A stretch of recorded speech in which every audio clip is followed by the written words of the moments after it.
So these, you got birds that nest in those? Yeah. So how did you build those things? You got PVC around them, and is It's it just barrels or something? It's just PVC holding that up. You got some cypress and then some of that stiff netting type stuff, that plastic. So that's just all sealed, and there's no it's water. all sealed, no water gets in, so they float. And they got some anchors, you know, to hold them in place. How come you never wrote an article on that? Huh? How come you never wrote I'm an not article a big on that? article writer.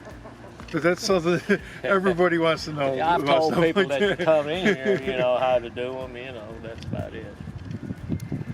Oh, that's pretty neat. And it's just, Yeah, they like it too.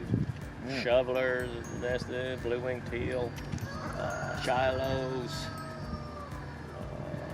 North American pintail, just So- about everything. So here, I mean, usually like stuff like eiders, you know, they don't do well down here. Do good. Not even But- golden eyes do pretty good. But I mean, in summertime, obviously they struggle a little bit. But yeah, like that would be, especially in the north, this would be ideal for eiders because really. they'd be sitting up on top of that Yeah. little raft there, and you know, not out in the grass or anything. They'd be out in the middle. And in fact, that's what they do over in, at least they used to do over in Europe. They used to have like these big tanks. Well, they still have some. And they put all their eiders or sea ducks in the tanks. Oh. They just have a little platform in the middle. Well, And so they had no vegetation. They just had a little platform to sit Yeah. up on.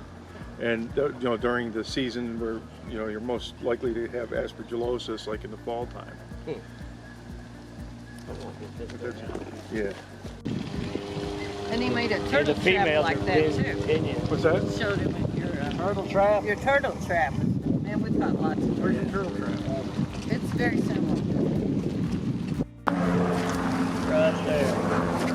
Oh, that's nice. They just get up there, instead of walking off that way, they just go like Pop that. on the side. So what kind of turtles do you have down Mostly those green spiders. there? So how big they get? They get pretty big, like. Yeah, some of them get real big. When So- I first moved here, there was one that tried to get it and step by my house, and he was like this. It was a snapper Turtle I ever though. seen. It was a As snapper. a snapper? Yeah. Snapper. Because I some of don't those think it was. some of those sliders are just like massive. Yeah. too. I was actually shocked, you know, down in North Carolina because I mean, anything snapping turtles, we can get them that big up in New York, but any of the other turtles, you know, big ones that big. Yeah. You catch any? That's all you catch down here. Is it just the snappers and the? Snappers I just find that walking around here, they'll kill them. You must have box turtles around here too. Yeah. Not in here though. Yeah, they don't get through the fence. Yeah, But he's caught like 200 in the summer. yeah. And we have Since to go we've dump been them in the catching them, river. I've been catching them, we get, I don't know, 6, 7. Crazy. I just haul them down and put them in a creek somewhere else. So the snapper turtles don't get up in there? It's just all little turtles. That doesn't help you with snapper turtles. No, And you know. do you ever have snapper turtles climb the fence?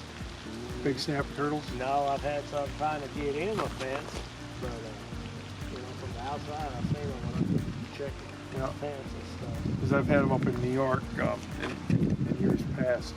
They actually climb the fence. And they just flip over into the Yeah. fence. And I'm not really sure what they're intent on doing, but you know, Well, damn when well they're they're- hunting mates, they're moving around. You know, Yep. that's when you get them. Or they're looking for someplace to lay eggs Right. somewhere. But I don't know if they were trying to get them by pets, birds too, or what it was. So one of the mistakes, I don't see any pampas grass down here. Well, across there I've got maiden grass. Mm-hmm. Okay, pampas grass is sometimes it's hardy, sometimes it's not. As long as it dies out here. I wish it did. Zebra grass, and then I've got dwarf fountain grass. There's some other grasses. Pampas just doesn't do well. Well, we have pampas in North Carolina in our aviary. In fact, we're up at Keaton Steve's there. He's got some, I think it's like dwarf pampas up there. Right. But that's a pain. The birds love it, obviously, but it's not really user friendly. You get your hand there and you get all caught up on it. And then our other problem is it just gets so massive. You know, down in Well, North you gotta Carolina. take it out, separate it. You can't dig it. You can't dig it up because you can't even get a shovel through it. I've tried weed whackers and what that turns into string. Yeah. And then, you know, your weed whacker's all bound up. I think the only thing you do is use a chainsaw on it. Yeah, that's right. Chainsaw, some good cutters. You see that stuff right there? What is that? Mammoth? Rondo grass. Looks like that mammoth grass or whatever they call it. Yeah. I got it. Once it gets brown, I cut it back. Birds like nesting in? Most of your birds nest. Nene go down in there, and redheads. Well, most of your birds nest in the boxes around here? Most of them nest in the box. What about your shovel? Where they nest? Well, it has some grass. One nested over there. But most of the time, they just get in these boxes. Oh, they get in the boxes? Yeah, I like that. Yeah. Yeah, it stays nice and dry keep in track there. of it, you know? Yeah, they do better. Well, yeah, I didn't have shovelers using boxes until like this past year or year before or Really? something. They don't typically use boxes. Right, that's what I've always heard. And the same with my American widget. You know, they use boxes too. Yeah. So down in North Carolina, we usually have like we have all these separate aviaries. We have like 2 pairs of birds per pen, Right. just to keep the competition down. We'll have like 1 or 2 ground box in there, but most of the time we don't even, you know, once the season gets started, we don't even bother with the nest boxes unless it's something we know consistently nests in them. Because like a lot of the stuff just nests out in the grass and the vegetation and stuff. See, if you got grass, I can't keep any grass going. And them geese just kill me. Yeah, you got quite a few I geese. got too many geese now. Yeah, it's hard to keep any number of geese. I got one trio of barheads, and I'm trying to get an extra bale in. So where do you feed the birds down here? Well, I feed them over. Is that See those those two? little huts there? And then I keep food on that side. Of course, I store it all in the barn. But You use them prepared Purina pellets. That's, Purina pellet. well, our co-op makes it, but it's from Purina. They copied it and changed it. It's like a layer pellet or It's a layer duck pellet. pellet? Yeah, layer pellet. So it's like 17%, 16, 17%? Yeah, somewhere either 16 or 16, 17, 18, something like that. And then scratch grains, that's all I feed.